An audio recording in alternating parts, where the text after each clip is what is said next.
بسم اللہ الرحمن الرحیم الحمدللہ رب العالمین وبہ نستعین وصلی اللہ وسلم علی سید الانبیاء والمرسلین وعلی آلہ واصحابہ اجمعین ومن تبعہم بإحسان الی یوم الدین اما بعد۔ ہمارا آج کا جو موضوع تھا وہ یہ کہ مسائل کے استنباط میں جمع طرق کی اہمیت، یا اس سے بھی اخص روایت بیانی میں جمع طرق کی اہمیت۔ میں نے تمہیدی طور پر بہت ساری باتیں کہہ دی ہیں، چونکہ ریکارڈنگ میں ایک نظم کے طور پر خلل آ گیا تھا، بات رک گئی تھی، تو اب سرے سے میں آپ کو پچھلی باتیں سمجھائے بغیر اصل موضوع کا جو تسلسل ہے وہ میں باقی رکھتا ہوں انشاءاللہ تعالی۔ بس اتنی بات معلوم کر لیں کہ پہلی جو سند کے ساتھ ہم نے جو حدیث آپ کے سامنے بیان کی، اس میں امام بخاری رحمہ اللہ اپنے استاذ عبیداللہ ابن موسیٰ سے روایت کرتے ہیں، اور وہ اپنے استاذ کی جب روایت بیان کی ہشام سے، کہا کہ حدثنا ہشام، لیکن ہشام نے رحمہ اللہ اپنے والد سے کیسے روایت کی؟ کہا کہ ہشام بن عروہ عن ابیہ، اپنے والد سے وہ عن سے روایت کر رہے ہیں، اور پھر وہ اپنے استاذ سے جو روایت ہمارے سامنے مل رہی ہے روایت بیانی میں، وہاں پر بھی عن عمر بن ابی سلمہ سے۔ اچھی طرح بات واضح ہو گئی۔ ہم نے ساری باتیں، اس سے پہلے والا جو ویڈیو تھا ہم نے اس میں جو ریکارڈنگ ہوئی ہے اس میں ساری باتیں ہم نے بیان کر دی ہیں۔ اب آتے ہیں اصل موضوع پر کہ امام بخاری رحمہ اللہ نے اس باب کی وضاحت میں جو حدیث لائے ہیں اسی حدیث کو مزید دو الگ الگ طریق سے لائے ہیں کہ سند عالی میں جو خلل رہ گیا تھا اس خلل کو پر کرنے کے لیے۔ اب جو دوسری سند سے لائے ہیں آپ دیکھو 355 میں امام بخاری رحمہ اللہ اپنے استاذ محمد بن المثنی سے، جو علماء بصرہ میں سے ہیں، 160 ہجری آپ کا سن ولادت ہے، اور وہ اور محمد بن بشار رحمہ اللہ دونوں کا سن ولادت سن وفات ایک، 242 ہجری سن وفات دونوں کا، دونوں کی عمر ایک، اور دونوں بصرہ کے، اور دونوں علم اعتبار سے بھی، علم فضل کے اعتبار سے بھی دونوں لگ بھگ ایک۔ اور محمد ابن المثنی رحمہ اللہ، جیسا کہ میں نے آپ کو بتایا کہ کچھ شیوخ ایسے ہیں، کچھ روات جن سے کتب ستہ کے سبھی مؤلفین نے روایت کی ہیں۔ بات واضح ہو گئی؟ بات واضح نہیں واضح ہو رہی؟ یعنی امام بخاری، امام مسلم، امام ابو داؤد، امام ترمذی، امام نسائی، امام ابن ماجہ، 6 کے 6 مؤلفین نے بھی کچھ ایسے مشائخ ہیں جو جن کی عدد ہے 9۔ کتنی عدد ہے؟ اس پر مستقل ہم نے ایک درس دیا الحمدللہ، تو ان میں سے محمد بن المثنی بھی رحمہ اللہ۔ لیکن جو بات بتانی وہ یہ کہ محمد ابن المثنی رحمہ اللہ کس سے روایت کر رہے ہیں؟ یحییٰ ابن سعید القطان سے۔ اب ذرا آپ ایک نظر ڈالیے سند پر کہ پہلی سند میں امام بخاری رحمہ اللہ یعنی مؤلف کتاب اور امام ہشام ابن عروہ کے درمیان صرف ایک راوی ہیں۔ ہشام ابن عروہ سے امام بخاری نے ایک واسطے سے روایت لائے ہیں، کس سے؟ عبیداللہ ابن موسیٰ سے۔ جبکہ اس کے بعد والی سند میں 355 والی روایت میں ایک درجہ نیچے، یعنی دیکھیں کہ ہشام ابن عروہ اور امام بخاری کے درمیان 2 راوی آ گئے، ہے کہ نہیں؟ محمد بن المثنی اور دوسرے ہیں، دوسرے کون ہیں؟ یحییٰ ابن سعید القطان، اور وہ ہشام سے روایت کر رہے ہیں۔ امام بخاری رحمہ اللہ سند عالی سے جو روایت لائے ہیں، پھر سند نازل ایک درجہ نیچے آ کر کے اس کی بھرپائی کر رہے ہیں۔ کس کس اعتبار سے؟ ایک تو یہ ہے کہ اس میں دیکھو ہشام اپنے والد سے روایت کرتے ہوئے کیا کریں؟ حدثنی ابی، کیا کہہ رہے ہیں؟ حدثنی ابی۔ میں نے چند دن پہلے ایک درس دیا تھا، آپ کو بتایا تھا کہ امام بخاری رحمہ اللہ نے، میں نے تحریر بھی لکھا ہے، بہت مفصل ایک تحریر بھی لکھا ہوں میں نے الحمدللہ، کہ امام بخاری رحمہ اللہ اور امام مسلم رحمہ اللہ کے درمیان کا جو موقف ہے، دونوں کے مابین دو طرف اصحاب علم ہیں، وہ یہ کہ امام مسلم رحمہ اللہ کے پاس معاصرت کافی ہے، یعنی ایک تلمیذ اپنے استاد سے روایت کر رہے ہیں اور کوئی تلمیذ مدلس نہیں ہے، اور پھر جو ہے حدیث صحیح کے لیے جو شروط ہیں وہ سب اس میں منطبق، وہ سب اس میں موجود ہیں۔ ایسے میں اتصال السند میں مطلب تلمیذ اپنے استاد سے روایت کر رہے ہیں، عن سے جو روایت ہوتی ہے اس میں مطلب معاصرت کافی ہے۔ تلمیذ مدینے کے ہیں، استاذ مکے کے ہیں، حتیٰ کہ مطلب اور دور لے لیجئے آپ، کوئی مدینے میں ہیں اور ایک دوسرے بصرہ میں ہیں، وہ امام مسلم کے ہاں کفایت کر جاتی وہ چیز، معاصرت کافی ہے۔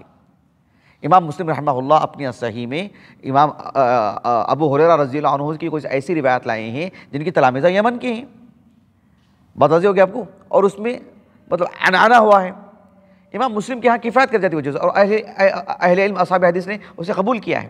لیکن امام بخاری رحمہ اللہ کے پاس یعنی دو قریبی شہر کی بات نہیں ہے، ایک ہی شہر میں ہوں تب بھی سماع کی صراحت ضروری، اس کا خوب اہتمام کیا امام بخاری رحمہ اللہ نے، اور اس کو خوب اجاگر کیا حافظ بن حجر نے رحمہ اللہ فتح الباری میں، خوب اس پر کبھی دھیرے دھیرے گفتگو کریں گے انشاءاللہ تعالی۔ امام بخاری رحمہ اللہ نے تو اس میں اتنی تیزی دکھائی سبحان اللہ کہ آپ دیکھو، تصور کیجئے آپ کہ ایک شہر کے دو عالم ہیں، ایک تلمیذ ایک استاذ، اب پھر بھی سماع کے صراحت ضروری ہے، حالانکہ قرینہ ہے کہ بھی ایک شہر کے ہیں، ایک جگہ رہے ہیں، مثال کے طور پر کبار تابعین میں سے ہیں، وہ مدینہ ہی میں رہے ہیں، عمر بن خطاب رضی اللہ عنہ سے روایت کرتے ہوں، ہو سکتا ہے خطبے میں وغیرہ سنے ہوں، ایک قرینہ ہے وہ، لیکن امام بخاری رحمہ ہاں یہ سب ہے۔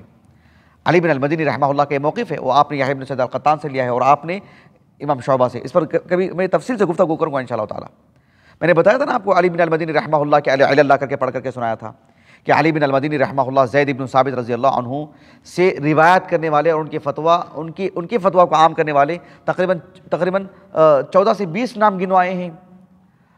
ان میں علی بن المدینی رحمہ اللہ نے فرق کیا ہے کہ سب ان سے روایت کرتے ہیں، لیکن سماع ثابت ہے کس سے ثابت نہیں، اس کو فرق کیا ہے، سمجھ رہے ہیں اس بات کو؟ یہ بہت اہم ہے۔ تو اس تناظر میں آپ لیجئے کہ امام بخاری رحمہ اللہ نے یعنی ایک شہر، جو دو قریبی شہر تو بہت دور کی بات، ایک شہر میں بلکہ ایک گھر کے باپ بیٹے کے لیے بھی امام بخاری رحمہ اللہ نے نبی کی بات لینے کے لیے سماع کو آپ نے ضروری قرار دیا۔ بیٹا ان کے پاس پلا ہے، کتنے ایسے آبا ہیں ان کے ابنا ان سے روایت نہیں لی، روایت ان سے سماع ثابت نہیں ہے، تو امام بخاری رحمہ اللہ کے پاس یہ ضروری ہے حدیث بیانی میں۔ امام ابو بکر الاسماعیلی کو جانتے ہیں آپ لوگ؟ احمد بن ابراہیم ابو بکر الاسماعیلی رحمہ اللہ، ان کے دادا کا نام اسماعیل تھا، اسی سے اسماعیلی، جرجان کی بہت بڑی شخصیت، ان کی زندگی پر کبھی گفتگو کروں گا انشاءاللہ تعالی۔ 370 ہجری سنہ وفات ہے، صحیح بخاری پر استخراج ہے ان کا، المستخرج علی صحیح البخاری۔ امام بخاری رحمہ اللہ پر استخراج کیا انہوں نے، ابو بکر الاسماعیلی رحمہ اللہ کی جو المستخرج ہے وہ ناپید ہے، ابھی کہاں ہے نہیں معلوم، اللہ کو معلوم۔ ابن حجر رحمہ اللہ کے پاس نسخہ تھا، وہ آپ نے خوب سے استفادہ کیا۔ اچھا، کہنا یہ چاہ رہا ہوں میں کہ ابو بکر الاسماعیلی رحمہ اللہ کے حوالے سے حافظ ابن حجر رحمہ اللہ نے فتح الباری کے مقدمہ ہے نا حدیث ساری، اس میں آپ نے لکھا ہے کہ امام ابو بکر الاسماعیلی رحمہ اللہ کہتے تھے کہ امام بخاری رحمہ اللہ کو دیکھو، امام مسلم کے پاس کیا ہے، وسعت ہے نا، امام مسلم رحمہ اللہ کے جو شروع تھے اس اعتبار سے روایت کافی مل سکتی ہیں۔ امام بخاری رحمہ اللہ کے پاس گویا کہ آپ نے اپنا دائرہ تنگ کیا، امام بخاری نے، باپ بیٹے کے لیے بھی آپ نے سماع کی صراحت طلب کیا، آپ نے گویا کہ اتنا دائرہ تنگ کیا امام بخاری نے اپنے اوپر، تو ظاہر بات ہے آپ کو روایات بھی کم ملیں گے نا۔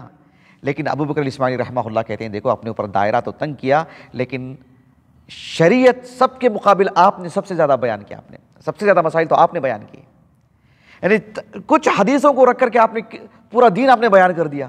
ایسے نوادر بھی ہیں صحیح بخاری میں جو دیگر کتابوں میں نہیں ملتی ہیں۔ کہا کہ امام بخاری کے اخلاص کی دلیل ہے، نبی کی بات کو بتانے کے لیے آپ نے اپنا دائرہ تنگ کر لیا، سبحان اللہ۔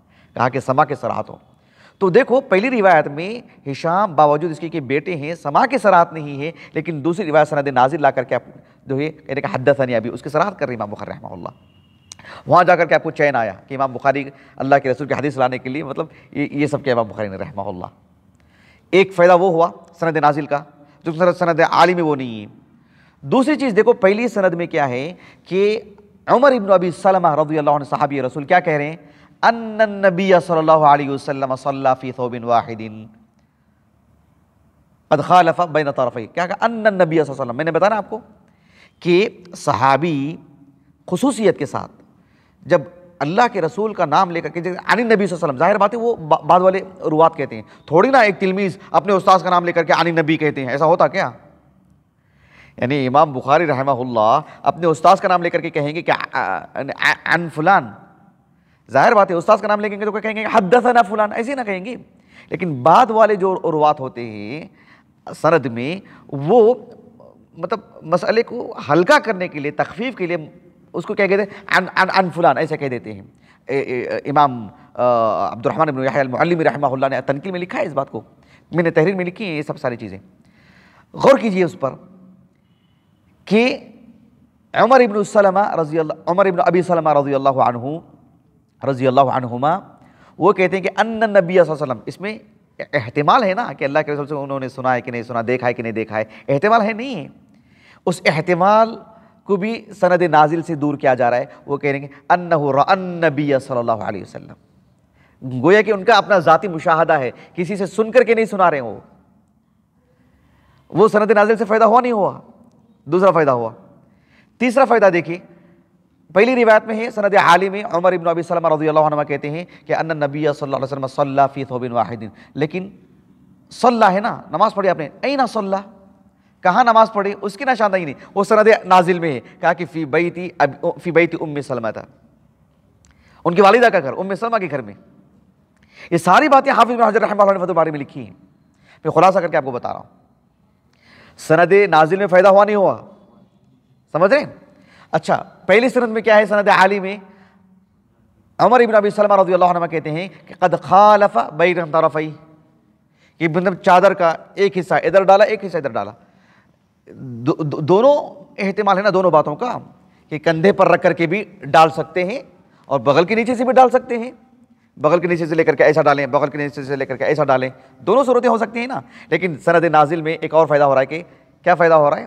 قد القى طرفیہ علی عاتقیہ، اس کی نشاندہی ہو رہی ہے، کہاں سے ڈالے، کس طرح سے ڈالے. یہ سارے فوائد اس میں سے ہو رہے ہیں سند نازل میں. بات واضح ہو رہی ہے، واضح ہو رہی ہے آپ کو؟ اچھا، اب دیکھیے اس سے بھی امام بخاری رحمہ اللہ کو مطلب جو ایک بے چینی تھی وہ دور نہیں ہوئی آپ کی. تیسری سند لے کر کے آئے. تیسری سند اسی حدیث کو تیسری طریق سے لے کر کے آئے. اس میں کیا فائدہ ہے وہ بتانے سے پہلے ایک اور بات بتا دیتا ہوں. حافظ ابن حجر رحمہ اللہ نے کہا کہ امام ابو بکر الاسماعیلی رحمہ اللہ، بھائی وہ بہت بڑی شخصیت ہے، بہت بڑی شخصیت. امام ذہبی رحمہ اللہ ان کے حافظے سے مطلب یعنی کیا کہتے ہیں اس کو، ایک روب طاری ہو گیا تھا امام ذہبی رحمہ اللہ پر کہ کیسا حافظ ہے ان کو. گویا کہ آج کے دور میں ٹیپ ریکارڈ، ایک مرتبہ ریکارڈ کر لو تو وہ چلتی رہے گی نا. تو گویا کہ ایک مرتبہ سن لے تو وہ ایسے ہی سنائیں گے کہ پتھر کی لکیر، ایسے گویا ٹیپ ریکارڈ چل رہا ہے، کسی سے سنا تو یوں سنا دے رہے ہیں. ایسا حافظہ امام ابو بکر الاسماعیلی کا رحمہ اللہ، اور وہ امام بخاری سے متاثر تھے. تو امام ابو بکر الاسماعیلی رحمہ اللہ کے حوالے سے حافظ ابن حجر رحمہ اللہ نے کہا کہ ان کا جو استخراج ہے نا صحیح پر المستخرج علی صحیح بخاری، کہا کہ اس میں انہوں نے جس طریق سے روایت لائے ہیں وہ بھی عبید اللہ بن موسیٰ سے لائے ہیں. کون؟ کس سے لائے ہیں؟ حالانکہ استخراج میں امام بخاری رحمہ اللہ کے استاد سے جو روایت لانا ہوتا نا وہی کیا آپ نے. تو کہتے ہیں کہ امام بخاری رحمہ اللہ نے اپنے جس استاد سے عبید اللہ بن موسیٰ سے روایت لائے ہیں نا، حالانکہ جو دوسری طریق ہے وہ کس سے ہے؟ محمد المثنی سے نا، محمد المثنی سے نا. یہ سارے فوائد کس روایت سے آ رہے ہیں؟ محمد المثنی کے. امام ابو بکر الاسماعیلی رحمہ اللہ اپنی المستخرج میں اسی حدیث کو عبید اللہ بن موسیٰ سے لے کر آئے ہیں. کس سے؟ اور اس میں وہ سارے فوائد اس کے اندر ہیں جو دوسری طریقے سے امام بخاری لائے ہیں، وہ سارے فائدے اس میں ہیں. کہا کہ وفیہ جمیع الفوائد، ایسے کہا ابن حجر نے رحمہ اللہ. لیکن ابن حجر رحمہ اللہ نے ایک تجزیہ کیا، کہا کہ بہت ممکن ہے کہ عبید اللہ بن موسیٰ ہے نا، انہوں نے جب اس حدیث کو امام بخاری رحمہ اللہ کو سنایا نا تو مختصر کر کے سنایا. کیسے سنایا؟ جیسے سنایا امام بخاری ویسے لے کر کے آ گئے. لیکن ابو بکر الاسماعیلی رحمہ اللہ جب عبید اللہ بن موسیٰ سے لے کر، حالانکہ ان کے تلمیذ نہیں ہیں وہ، ان کا سنِ ولادت تھی 270 برسات ہے. کس کا؟ ابو بکر الاسماعیلی کا. وہ تو امام بخاری کے بعد پیدا ہوئے، لیکن ان کی طریق سے لے کر کے آئے وہ عبید اللہ بن موسیٰ سے. جب ابو بکر الاسماعیلی لے کر کے آئے تو سارے فوائد کے ساتھ لے کر کے وہ حدیث. اس کا مطلب یہ ہوا کہ عبید اللہ بن موسیٰ ہوتا ہی نہیں. کبھی کبھار ہم ہمارے اساتذہ کو دیکھتے ہیں، کبھی کبھار ایک بات بتاتے ہیں، پوری تفصیل سے بتاتے ہیں، دوسرا جا کر کے بولتا ہے کہ آپ نے وہ قصہ سنائیے تو اس کو مختصر کر کے سنا دیتے ہیں. ہوتا نہیں ہوتا؟ تو عبید اللہ بن موسیٰ نے امام بخاری کو جب حدیث سنائی تو کہا کہ مختصر، اس لیے امام بخاری نے اسی طریقے سے لائے. لیکن جب ابو بکر اسماعیلی لے کر کے آئے تو مفصل لے کر کے آئے، جو بعد والے طرق میں سارے فوائد ہیں.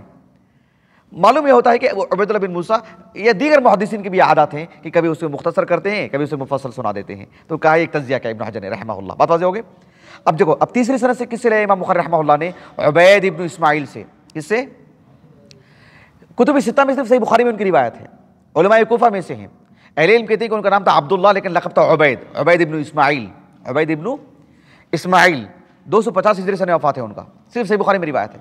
عبید ابن اسماعیل رحمہ اللہ سے امام بخاری تیسری سند سے لا رہے ہیں، اور وہ اپنے استاذ ابو اسامہ سے، ابو اسامہ یعنی حماد ابن اسامہ، 201 ہجری سنہ وفات ہے، وہ بھی علماء کوفہ میں سے بڑی شخصیت ہے۔ سمجھ رہے ہیں آپ اس بات کو؟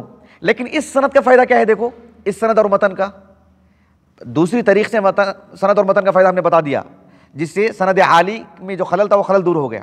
اب مزید تیسری سند میں جو فوائد ہیں، ایک فائدہ سند میں یہ ہے کہ اس میں آپ دیکھو کہ عروہ رحمہ اللہ پہلی سند میں اپنے استاد سے روایت کرتے ہیں، کیسے؟ عن سے، کس سے؟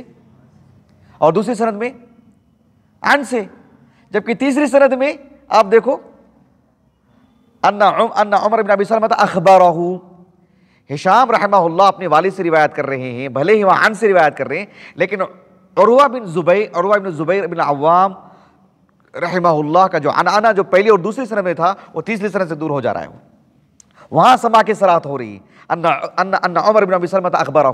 یہ نکتہ سمجھے آپ لوگ؟ سمجھے نہیں سمجھے؟ اچھا، البتہ حالانکہ اسے مزید وضاحت ہو رہی عمر بن ابی سلمہ کی طرف سے، کہتے ہیں کہ رأیت النبی صلی اللہ علیہ وسلم، رأیت النبی صلی اللہ علیہ وسلم، گویا کہ مشاہدہ ہے آپ کا، کہا کہ صلی فی ثوب واحد، اس کے مطلب کیا ہے؟ مشتملا بھی، کیا ہے؟ اصل باب کی وضاحت ہو رہی ہے، ملتحفاً بھی ہے نہیں، مشتملاً بھی، اس کی وضاحت اس طریقے سے ہو رہی ہے۔ تو گویا کہ سند عالی فی نفسی کوئی کمال کی چیز نہیں ہے جب تک کہ دیگر فوائد اس میں نہ ہوں۔ اب دیکھو سند عالی سے تو لا امام بخاری رحمہ اللہ نے، لیکن سند نازل سے مزید دو طریق سے لا کر کے اس سند عالی میں جو نقص تھا، جو خلل تھا، آپ اس کو دور کر رہے ہیں، اس کی بھرپائی کر رہے ہیں اس میں۔ اچھی طرح بات واضح ہوگی آپ کو؟ بات واضح ہوئی نہیں واضح ہوئی؟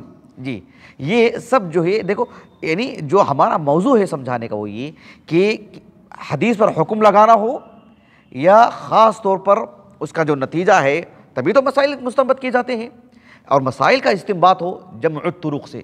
امام بخاری رحمہ اللہ آپ دیکھو کتنے طرق سے حدیث لاتے ہیں، ہر طریق میں ایک خاص کبھی کلمہ ہوتا ہے، کبھی تقدیم و تاخیر ہوتی ہے، اس سے بھی ایک مسئلہ ثابت کرتے ہیں امام بخاری رحمہ اللہ، اس لیے کہ آپ امام المحدثین ہیں اور امام الفقہاء ہیں امام بخاری رحمہ اللہ، ہر دو میں آپ نے کام کیا۔ یہ خلاصہ کلام تھا آج کے اس درس کا۔ کس کس کو درس سمجھ میں آیا؟ سب کو سمجھ میں آیا؟ اچھا، آپ پر ضروری ہے کہ ضروری مطلب سمجھ لیں ادب درخواست، ضروری مطلب حکم نہیں، ادب درخواست، اس کو آپ یقینی بنائیں کہ جو آج کا درس ہے آپ صرف اسانید کو سامنے رکھ کر کے آپ اس کو ترتیب دیں، لکھیں، سمجھنے کی کوشش کریں۔ بات صرف ایک حدیث کی نہیں ہے، سمجھ رہے ہیں آپ؟ اس طرز کو اگر آپ سمجھ لیتے ہیں تو پھر تو صحیح بخاری کا ایک بڑا حصہ آپ کو سمجھنے میں آسانی ہو جاتی ہے انشاءاللہ تعالی۔ ٹھیک ہے، بات کو ختم کریں انشاءاللہ تعالی۔ تو خلاصہ کلام یہ ہے کہ حدیث پر حکم لگانا ہو یا پھر اس کے مسائل کا استنباط کرنا ہو تو جمع الطرق بے حد اہم چیز ہے، اس کی غیر معمولی اہمیت ہے، اس میں جتنا نقص رہے گا نتیجے میں بھی اتنا ہی نقص رہے گا۔ اللہ تعالیٰ سے دعا ہے کہ اللہ سبحانہ و تعالیٰ ہمیں کتاب و سنت کو صحیح انداز میں سمجھ کر کے پڑھنے کی اللہ ہمیں سعادت دے، توفیق دے۔ میں ہمارے جو محترم حیان ہیں فضیلت الصف الخامس کی، شروع دن سے ہمارے لیے اہتمام کر رہے ہیں ریکارڈنگ کا، میں سوچ رہا تھا کہ ان کے لیے ایک خاص انعام دوں کتابی شکل میں، تو پچھلے 2-3 ہفتوں سے نہیں ہو پا رہا ہے، آج بھی میں نہیں لے کر کے آیا، لیکن کم از کم اعلان کر دیتا ہوں تاکہ یہ بات واضح ہو جائے انشاءاللہ تعالی۔ ہو سکتا ہے آنے والا جو درس ہے بدھ کا، چہارشنبے کا، ممکن ہے اس سال کا آخری درس ہو نظم کے اعتبار سے، بہت ممکن ہو، تو اس کے بعد پھر آپ کی پڑھائی کی امتحانات کی کارروائی شروع ہو جائے گی، پھر آنے والے سال جو ہے ہم کو اس کا سلسلہ باقی رکھنا پڑے گا، تو انشاءاللہ تعالی آپ کو اس وقت انعام دے دیں گے انشاءاللہ۔ سبحانک اللہم و بحمدک، اشہد ان لا الہ الا انت، استغفرک و اتوب الیک۔